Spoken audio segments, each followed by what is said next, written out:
Aujourd'hui, dans cette vidéo, nous allons poursuivre notre sujet que nous avons commencé sur le pardon et nous allons voir comment entrer dans le processus de pardon. Tout de suite après ça.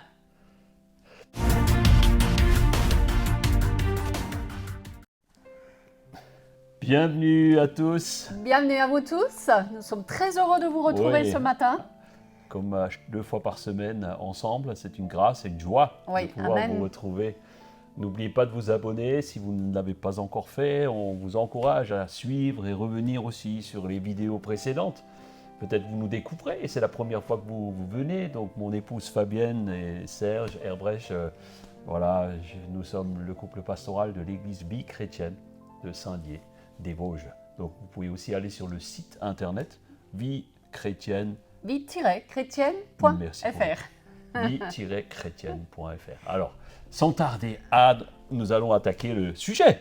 Poursuivre sur ce sujet du pardon. Alors, nous avons vu pourquoi pardonner dans la précédente vidéo. Tout simplement parce que nous blessons tous et que nous-mêmes, nous sommes blessés aussi. Et donc des victimes potentielles par des paroles, des mauvaises actions. Et souvent, nous sommes liés par ces situations. Et nous avons vu que Jésus aussi nous recommande vraiment vivement de pardonner. Parce que le pardon libère. Le pardon nous libère. Et nous allons voir aujourd'hui comment entrer dans ce processus de pardon, qui peut être plus ou moins long selon les personnes. La première étape de ce processus, c'est reconnaître qu'il y a une faute, une parole, une situation, une prise de position, une déception, une frustration ou toute autre chose. Et cela a généré une blessure en nous, plus ou moins profonde, ou alors dans notre prochain. C'est la première étape, c'est reconnaître les faits. Donc, si nous apprenons à reconnaître le mal qui génère ou a généré une blessure, une forme, toutes sortes de choses que nous pouvons, du ressenti, on parle de ressenti là, eh bien plus vous allez le reconnaître vite, eh bien plus les choses vont guérir vite. Pourquoi ? Exactement. Parce qu'une blessure qui n'est pas traitée provoque des lésions, des infections, parfois irréversibles. Exactement, oui. Et comprendre cette étape est indispensable au début du processus. Oui. Il y a parfois des temps où nous devons faire cette introspection pour notre bien et pour le bien de l'autre. Se mettre la tête et le cœur dans le sable ne règle et n'a jamais réglé aucun problème. Il faut oser se regarder dans le miroir et se poser les bonnes questions. Qu'est-ce qui s'est passé ?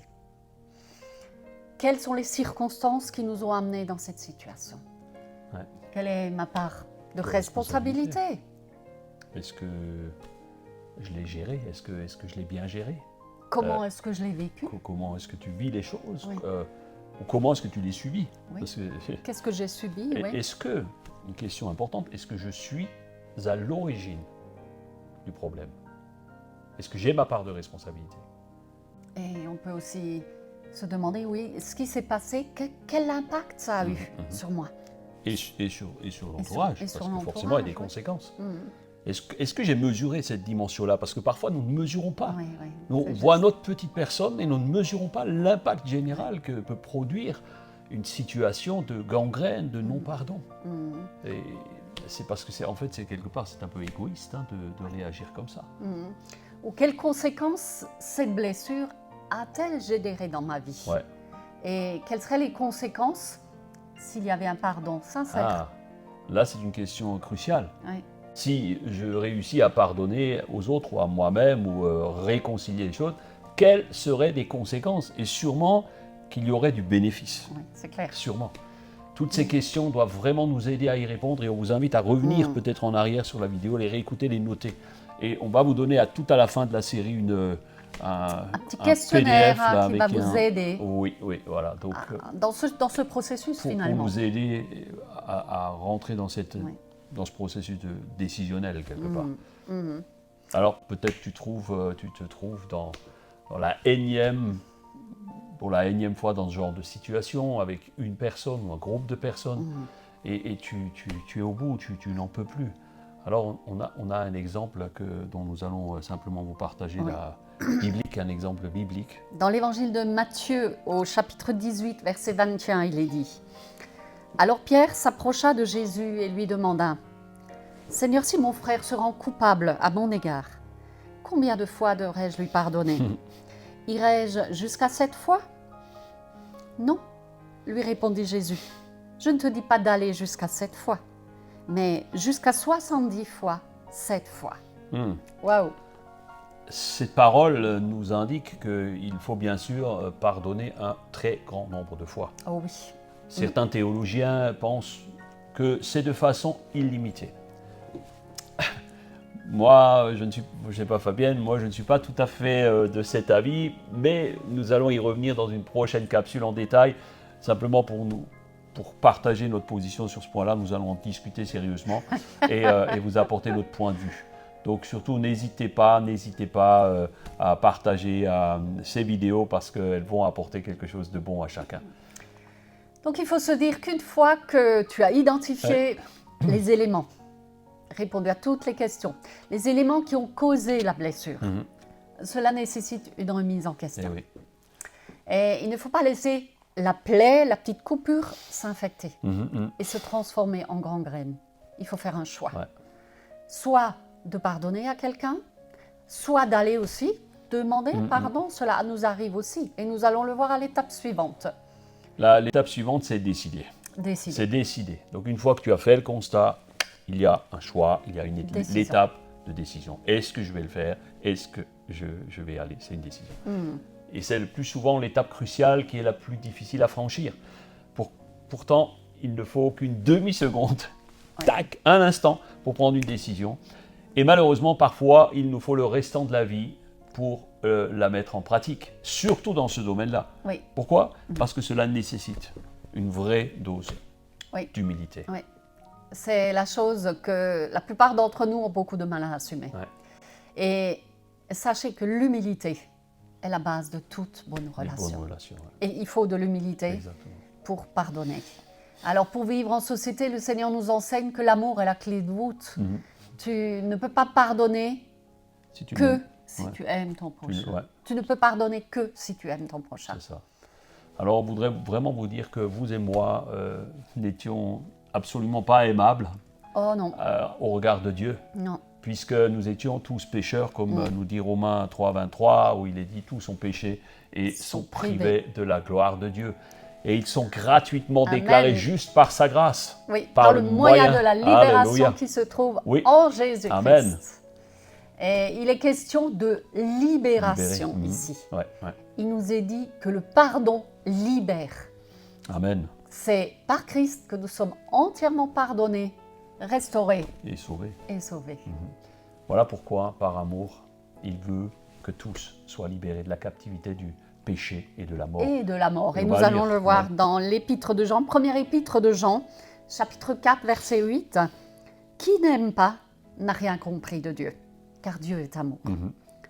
Voici comment Dieu a montré qu'il nous aimait. Il a envoyé son Fils unique, dans le monde pour que par lui, nous ayons la vraie vie. En quoi consiste l'amour? Dans notre amour pour Dieu, non, ce n'est pas nous qui avons aimé Dieu. C'est lui qui nous a aimés d'abord. Voilà pourquoi il a envoyé son Fils comme une victime qui nous vaut sa faveur en expiant nos péchés. Waouh! Eh bien, c'est ça, hein. Aimer, c'est pardonner. C'est pardonner, savoir pardonner à un prix. Vous ne pouvez pas entrer dans ce processus en vous disant, bon, ça va, la fleur au fusil, il y a un prix à payer. Alors, je conçois que c'est souvent plus facile à dire qu'à faire. C'est clair, oui. Mais croyez-vous que cela a été facile pour Dieu de donner son Fils unique, bien-aimé, pour le pardon des péchés de l'humanité? Mes amis, dans la mesure du possible, il ne faudrait jamais rester fâché avec quelqu'un. Dieu ne voulait pas rester fâché avec sa création. Et lorsque nous entreprenons le chemin de l'action, du pardon, alors notre tête se met à mouliner. Ah, tu te rends pas compte ce qu'il m'a fait. Un tel m'a fait ci, un tel m'a fait ça. Et puis on même d'autres questions. Si j'y vais, comment elle va réagir? Comment il va m'accueillir? Est-ce que la personne va me pardonner? Est-ce que je vais être capable de pardonner aussi, d'accepter aussi sa demande de pardon si quelqu'un vient? Toutes sortes de questions qui nous turlupinent. Oui. Et pourtant, la dose d'humilité et la décision ne prennent qu'un instant. La décision ne demande qu'un instant. Cependant, la mise en pratique est sans doute le point le plus difficile à mettre en œuvre. Et tout démarre par le choix. C'est une décision. Voilà. J'ai une anecdote que j'ai gardée depuis toujours. C'est en 1998, vous vous rappelez tous, ceux qui étaient nés à cette époque-là, la France championne du monde, Zidane, Deschamps, toute cette merveilleuse équipe. Mais peu se souviennent que pendant la période avant, les 2 ans qui ont précédé la Coupe du Monde qui s'était tenue en France, l'entraîneur Aimé Jacquet avait été raillé par tous les journalistes. La télé, on le traitait de nul. On avait une équipe de France qui était vraiment pas à la hauteur. Et il s'est fait descendre par tous les médias, tous les commentateurs sportifs. Et ils l'ont mis plus bas que terre. Et lorsque, ils ont gagné, jour de la finale, 12 juillet 98, je me souviens, j'avais le privilège d'être sur les Champs-Élysées ce jour-là, pas parce que je suis un grand fan de foot, mais parce que nous étions en formation pour une semaine pour l'évangélisation, et c'était juste un instant extraordinaire. Et je me souviens, le soir, un journaliste, après cette victoire fabuleuse, un journaliste va interviewer Aimé Jacquet et va lui dire, mais Aimé Jacquet, est-ce que vous serez capable un jour de pardonner à ceux qui vous ont tellement critiqué, qui vous ont rabaissé? Est-ce que vous serez capable de pardonner? Il leur a répondu les yeux dans les yeux avec un regard froid, glacial. Jamais, jamais je pardonnerai. Mes amis, je pense... C'est une prison. C'est une prison. À quelque part, l'homme que j'admirais par rapport à tout ce qu'il a réussi, parce que sortir une équipe comme ça et le mener comme champion du monde, c'est quelque chose d'extraordinaire. Mais ça a diminué sensiblement mon regard sur cet homme qui a beaucoup de qualités. Et je suis persuadé qu'il est resté enfermé dans ces rancœurs-là. Peut-être, je ne sais pas aujourd'hui où il en est, mais mes amis, pour aujourd'hui, nous voulons garder simplement ces points de base. Choisir, faire l'analyse, décider et ensuite pardonner pour vivre une vie épanouie. Épanouie et heureuse au travers du pardon. Et nous reviendrons sur la suite du processus dans notre prochaine vidéo. Très vite. Pour vous amener toujours un peu plus loin, pour que vous soyez totalement libre et totalement heureux. Amen. Seigneur, on te bénit maintenant. Et on te remercie parce que tu nous inspires le pardon, tu nous inspires l'amour et nous te prions pour que chaque personne qui entend cette capsule puisse être interpellée. Ne pas vivre dans une prison, comme Fabienne le disait, sans barreaux, mais que nous puissions vivre d'une façon certaine, heureuse, libérée de tout carcan, de tout poids, de tout boulet que nous trimballons à cause d'un non-pardon. Et nous vous bénissons et nous voulons vraiment vous encourager à réfléchir sur ces situations. Peut-être vous avez plusieurs situations. Il y a des personnes derrière l'écran là. Vous avez depuis plusieurs années, il y a des situations dont vous n'arrivez pas à vous débarrasser, où vous avez du mal à faire le choix de décider, ok, je pardonne à telle personne, telle situation. Vous avez du mal. Eh bien, simplement, nous prions pour vous et nous voulons vous enseigner la méthode et comment aller de l'avant dans ce domaine. Que Dieu vous bénisse richement. J'ai vraiment cette pensée que quelqu'un est en train de se dire « Oui, mais je ne peux pas pardonner. Telle chose, je ne peux pas pardonner. » Alors sache que toi, tu ne peux pas pardonner par toi-même, par tes propres forces. Mais si tu décides que tu veux pardonner et que tu demandes l'aide de Dieu, le Seigneur te l'accordera. Alors ta part, c'est de décider. Et le Seigneur mettra suffisamment d'amour dans ton cœur pour que tu arrives à pardonner. Amen, amen. Prenez cette parole pour vous, si vous l'avez ressenti dans votre cœur. On vous bénit. Passez une très belle journée, prenez soin de vous. On vous aime. Prenez soin de votre âme. À la prochaine. À la prochaine. Ciao. On continue sur le processus du pardon. Rendez-vous. Bye bye.